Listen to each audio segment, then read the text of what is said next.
From the outside, the church looked almost like a really fancy ski lodge, all dark wood and exposed beams.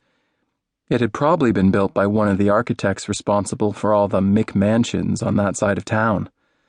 The wood was lighter on the inside, which had a high arch ceiling and a sparkly modern-looking chandelier hanging down, almost like they wanted people to forget it was a church. My family was Jewish, so the only church I'd ever been to was the Catholic one on my side of town, where all the kids I went to school with had their first communions. We'd just moved to town, so I didn't really know anyone, but one of the kids in my class had invited everyone to his. Mom said I had to go if I wanted to make friends, though it didn't really work out like that. The Catholic church had looked more like what I'd expect a church to look like: white on the outside, with a crucifix at the altar, and lots of stained glass windows. This church looked almost nothing like it, except for the fact that there were 2 columns of pews that ended with an altar. At the foot of that altar was a coffin, and in that coffin was Hayden, probably also wearing a suit. By the time we showed up, the place was almost full. Rachel had taken off to sit with her friends as soon as we walked in the door. Shocker. And so it was just me and Mom walking up and down the aisles, trying to find seats. The first few rows were filled with Hayden's family. I saw his parents and Ryan, his older brother, as well as some aunts and uncles and cousins I recognized from the times I'd gone to Hayden's house over the holidays. Since my family didn't celebrate Christmas, Hayden would invite me over to have dessert with them after they'd finished opening their presents and having their big fancy dinner. Hayden was always grateful if I showed up, since it got him away from the table faster.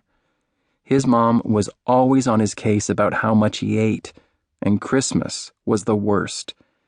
If he even looked at a second piece of pie, she'd give him a sharp look and say, "Do you really need that, Hayden?" But Hayden would never fight back. He wasn't like that.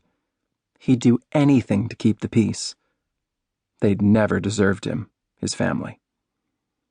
The rows behind Hayden's family were filled with obnoxious rich people from his side of town and their obnoxious kids, friends of Ryan's who'd spent years torturing Hayden, some at Ryan's discretion. They all thought life would always be easy for them, as it was right now.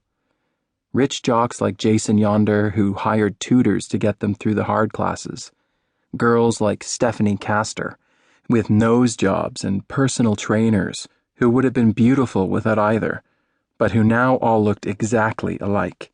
I mean, they were still cute, don't get me wrong, but it wasn't the same. It made me furious seeing them all sitting there, acting like they were so sad, when all of this was at least partly their fault. How could I feel so out of place at my own best friend's funeral? Mom put her hand on my shoulder. The weight of it was comforting. I was glad I didn't have to be here alone. "We've got to sit somewhere, sweetie." She steered me toward the back of the room, into one of the pews near the church door. "I know you want to sit closer, but they're going to start soon and there just isn't room." I nodded, reminding myself to unclench my fists. "You'll need to check in with Rachel. She's going to arrange for you guys to get a ride home, okay?" "I'm so sorry," she said. Sure. It wasn't surprising, but I wasn't upset by it. Mom was always having to take off early or come home late. When Dad left for good, she'd gone back to school nights to become a nurse practitioner, and since the hospital was understaffed, she'd signed up for as much overtime as she could get, especially since Dad was a kind of slacker about sending checks. We weren't in bad shape, she told Rachel and me, but we weren't working with a whole lot of cushion either. Not like the people sitting at the front of the church. I struggled to get comfortable on the wooden bench as everyone began to settle down. It was already 15 minutes after the service was supposed to start, and I could still hear people coming in behind me. For a guy with basically one friend, his funeral was pretty crowded.